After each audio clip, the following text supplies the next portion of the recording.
নিজের যোগ্যতার থেকে বড় বড় জায়গায় যাও, তখন বুঝতে পারো তোমার যোগ্যতা কোথায়। হাসপাতাল থেকে কবরস্থান পর্যন্ত টাকার দরকার। এর মধ্যে আরেকটা ইম্পর্টেন্ট বিষয় হচ্ছে বন্ধুত্ব। সবাইকে বলি, নামাজটা ছাইরেন না। নামাজ আপনাকে যে কোনো পাপ থেকে বাঁচিয়ে রাখবে। আসসালামু আলাইকুম, কি অবস্থা সবার? আশা করি সবাই ভালো আছো। আলহামদুলিল্লাহ, তোমাদের চাচ্ছ অনেক ভালো আছে। আমার কথাটা শুনেন ভালো করে। ওইটা হচ্ছে, তুমি কি করছো, তোমার জীবনের লক্ষ্য কি? এখন আমি তোমাকে দুইটা দুইটা বিষয় সাজেস্ট করি। একটা হচ্ছে সময়, একটা হচ্ছে টাকা।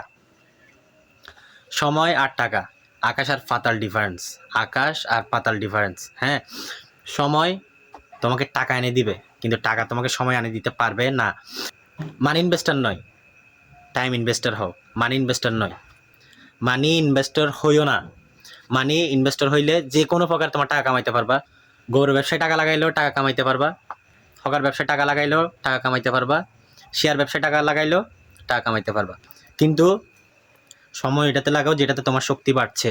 তোমার শক্তি আসতেছে, তোমার শরীরের শক্তি হচ্ছে, মনের শক্তি হচ্ছে, তোমার ব্যাকগ্রাউন্ড শক্তি হচ্ছে। মানে এমন জায়গায় তুমি সময়টা লাগাও যেখানে তোমার শক্তিটা বাড়ছে। 6 ঘন্টা জিমে লাগাই দাও, 6 ঘন্টা লাইব্রেরিতে লাগাই দাও, 6 ঘন্টা মসজিদে লাগাই দাও, যে যার ধর্মের ওই ধার্মিক কাজে লাগাই দাও, 6 ঘন্টা। কিন্তু উল্টাপাল্টা কথা বলার দরকার নাই। উল্টাপাল্টা কথা বলার কোনো দরকার নাই। কেন জাতি ধর্ম নিয়ে কথা বলবো? কেন ও এরকম, ও এরকম, ও এটা, ও এটা, এগুলো বলবো? কোনো কিছুর প্রয়োজন নাই। মনে করো তোমার এলাকার মানুষ তোমাকে দেখে খুশি, তাহলে তুমি একটা চুলও শিখতে পারো না এখনো। আর যদি তোমার এলাকার মানুষ তোমাকে দেখে জ্বলে, তোমাকে দেখে হিংসা করে, তোমার সাথে শত্রুতামি করে, তাহলে তুমি অনেক কিছু ছিঁড়ে ফেলছো, অনেক কিছু। সমাজ হচ্ছে ঘুমন্ত মানুষের বীর। সমাজ ঘুমন্ত মানুষের বীর। ঘরের মধ্যে সব মানুষ যদি ঘুমন্ত থাকে, একটা মানুষ যদি হঠাৎ করে আসে, সবাই জাগ্রত মানুষ একটা আসে, সবাই বিরক্ত হবে। তো সমাজের মধ্যে সব মানুষ হচ্ছে ঘুমন্ত, কিন্তু যে মানুষগুলো জেগে আছে ওদের পিছনে সবাই লেগে আছে। কারণটা হচ্ছে, তোমার কাছে টাকা আছে, সময় আছে, সম্মান আছে, টাকা আছে, সব আছে, টাকা কামাও। তোমার হাত খরচের জন্য বাপের কাছ থেকে চাইবে না, ভাইয়ের কাছ থেকে চাইবে না, বোনের জামাইয়ের কাছে চাইবে না, মার কাছে চাইবে না, নিজেরটা নিজে করো। শুধু পকেট খরচ। আমি বলতেছি না তোমাদেরকে ঘরে দাও টাকা, ফ্যামিলি চালাও, এই করো এই করো, এগুলো বলতেছি না। নিজের খরচটা নিজে সামলাও। তোমার পুরুষত্ব নষ্ট হয়ে যাবে তখন যখন তুমি অন্য কারো কাছে তোমার হাত পাতবা। ঠিক আছে? তো কালকের দিন ভুলে যাও, কালকে দিনটা ভুলে যাও। আজকে থেকে শুরু করো, এখন থেকে শুরু করো। কে কি বললো, কে কি বললো না, তোমার বিপক্ষে আজকে একজন, কালকে 100 জন, কাল পরশু দিন 1000 জন, এরপরের দিন 1 লাখ, এরপরের দিন পুরা দেশ, এরপরের দিন সবাই, সবাই তোমার পিছনে, তোমার বিপক্ষে চলে যাবে। তুমি যদি ঠিক থাকো, তোমার মন যদি ঠিক থাকে, তুমি যদি বলো যে না, আমার নিয়ত সাফ, আমি এরকম, মানুষ যেটা বলবে বলুক গা, কিচ্ছু আসবে যাবে না। দেখো, তোমার কাছে আজকে টাকা নাই, তোমাকে তোমার কথা শুনলে মানুষের বিরক্ত লাগবে। তোমার কাছে টাকা আছে, তোমাকে বড় বড় ইভেন্টে মানুষে ইনভাইট করবে। আর তোমাদের চাচ্ছু কোনোদিন তোমাদেরকে ভুল কিছু বলবে না। তোমাদের চাচ্ছু বাস্তবতার অভিজ্ঞতা থেকে যা বলবে, বাস্তবতার অভিজ্ঞতা থেকে তোমাদের চাচ্ছু বলে দিবে।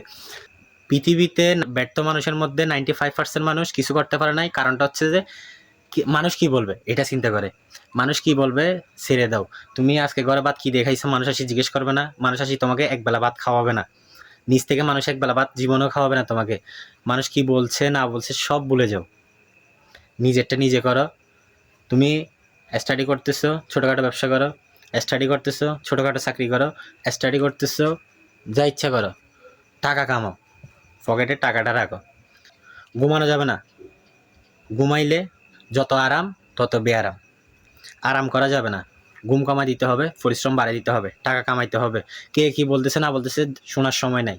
আমি করতে থাকবো, আমার টাকার দরকার, আমি আমার স্ট্যাটাস উপরে তুলবো। ঠিক আছে? ছোট স্বপ্ন দেখো না, বড় বড় স্বপ্ন দেখো, বড় বড়। তুমি যদি বড় স্বপ্নই না দেখতে পারো, কোনোদিন বড় কিছু অর্জন করতে পারবে না। তুমি যদি মনে করো যে আমার মাসে 20,000 টাকা কামাইতে হবে, তুমি কোনো প্রকার 20,000 টাকা কামাবে। তুমি যদি মাসে চিন্তা করো যে না, আমার 1 লাখ টাকা কামাইতে হবে, মাসে 1 লাখ টাকা কামাইতে হবে, তুমি মিনিমাম মিনিমাম 50,000 টাকার কাছাকাছি চলে যাবা। তুমি নিজের যোগ্যতার থেকে বড় বড় জায়গায় যাও, তখন বুঝতে পারো তোমার যোগ্যতা কোথায়। রেডিসন ব্লুতে যাও, এখানে গিয়ে যখন দেখবে একটা কফির দাম 5,000 টাকা, তোমার অবস্থান কোথায় তখন বুঝতে পারবা, এর আগে বুঝতে পারবা না। এর মধ্যে আরেকটা ইম্পর্টেন্ট বিষয় হচ্ছে বন্ধুত্ব। বন্ধুত্ব, তোমার সামনের বন্ধু, যদি তোমার মনের সাথে, তোমার মন মানসিকতা, তোমার ফিউচার প্ল্যানিংয়ের সাথে ওর প্ল্যানিং না মিলে, বাদ দিয়ে দাও। প্ল্যানিং চেঞ্জ করার দরকার নাই, বন্ধু চেঞ্জ করে ফেলো। যে বন্ধুর সাথে তোমার ভবিষ্যৎ মিলবে না, তোমার মেন্টালিটি মিলবে না, তোমার ড্রিম মিলবে না, ওর সাথে বন্ধুত্ব হবে না, বাদ। যে বন্ধুর সাথে দেখা হওয়ার পর টাকার কথা হবে না, ওই বন্ধুর সাথে চলার দরকার নেই। যে বন্ধুর সাথে দেখা হওয়ার পর মেয়ের কথা হবে, আমি বিয়ে করবো, এই করবো, বাইক কিনবো, এদিকে ঘুরবো, দরকার নাই। যে আড্ডায় টাকার কথা নাই, ওই আড্ডা বাদ, সামনের বন্ধু বাদ। টাকা যেখানে, বন্ধুত্ব এখানে। Money is not just a paper, it's everything for human life. হাসপাতাল থেকে কবরস্থান পর্যন্ত টাকার দরকার। হ্যাঁ, তুমি এটা বলতে পারো যে চাচ্ছো টাকা নিয়ে তো আমরা আর আখিরাতে যাইতে পারবো না। হ্যাঁ, টাকা নিয়ে আখিরাতে কেউ যাইতে পারবে না। আখিরাতে তুমি সাদা একটা কাফনের কাপড় ছাড়া কিচ্ছু নিতে পারবে না। কিন্তু দুনিয়াতে যতক্ষণ বেঁচে থাকবে ততক্ষণ টাকা তোমাকে অনেক উপরে নিয়ে যাবে, অনেক অনেক অনেক উপরে নিয়ে যাবে। এগুলো তোমার ধারণার বাইরে। তুমি টাকা কামাইতে থাকো, ইনভেস্ট করতে থাকো। টাকা very very very important for human life, এটা মনে রাখবা। আর তোমাদের চাচুর সাথে থাকবা, চ্যানেলটা সাবস্ক্রাইব করে দিবা, ফেসবুক থেকে দেখলে পেজটা ফলো করে দিবা।